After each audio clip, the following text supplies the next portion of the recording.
दोस्तों सीरियल तेरा मेरा साथ रहे में मिथिला को बेवकूफ बनाने की रोमिला ने काफी कोशिश की है और वो कामयाब भी कहीं ना कहीं हो गई है। जूती गोपिका के ही हाथों से दूसरी बनवा कर उस जो जूती लेकर आती है मिथिला उसको चेंज कर देती है, उसको रिप्लेस कर देती है और पहना देती है आशी को उसके सामने। और ये देखकर मिथिला को झटका लगता है, लेकिन मिथिला भी एक ऐसी शर्त रखती है जिससे कि अब और भी तगड़ा झटका रोमिला को लगने वाला है। दरअसल यहाँ पर वो शर्त रखती है कि सगाई होने से पहले हमारे घर की बहू कृष्णा जी का भजन गाती हैं। और जबकि आशी को तो इन सब चीजों में कोई इंटरेस्ट नहीं होता, लेकिन अब गोपिका को भी वो साथ लेकर जाती है कि वो मूर्ति के पीछे छुपकर वो भजन गाएगी और अब सबके सामने वो लिपसिंग करेगी सिर्फ आशी।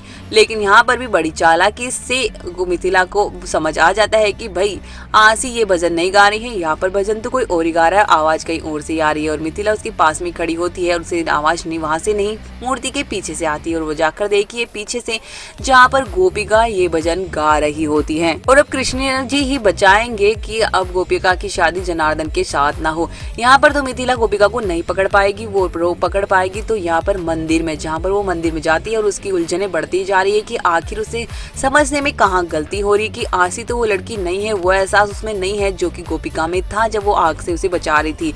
और इसी की उलझन में वो मंदिर पहुंचती है जहाँ पर गोपिका की और जनार्दन की शादी की तैयारियां हो चुकी है और गोपिका की शादी हो रही होती है। लेकिन उससे पहले मिथिला उसे आशीर्वाद देती है, गलती से वो उन दोनों का आमना सामना हो जाता है और उसमें वो एहसास होता है जो कि उस दिन उसको हुआ था आग के बचाने के वक्त।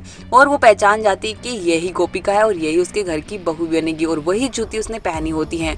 ये देखकर मिथिला के होश उड़ जाते हैं और फिर मिथिला इस शादी को रुकाती भी है। और उसके बाद में देखने को मिलने वाला है कि दूसरी तरफ आशी की और सक्षम की सगाई की तैयारियां भी हो चुकी होती है, लेकिन उसी बीच में सगाई में ही तो रोकेगी मिथिला इसको और उसके बाद सगाई में लेकर पहुंचेगी गोपिका को जहां पर आशी के होश उड़ जाएंगे। जी हाँ दोस्तों, सगाई एक तरफ जहां पर गोपिका की और जनार्दन की शादी करवा रही होंगे तो दूसरी तरफ सक्षम और आशी की सगाई की तैयारियां चल रही होती है। लास्ट मोमेंट पर गोपिका को ले जाकर मिथिला सारी स्टोरी ही बदल देती है और सक्षम की सगाई किसी और से नहीं गोपिका से हुई होगी।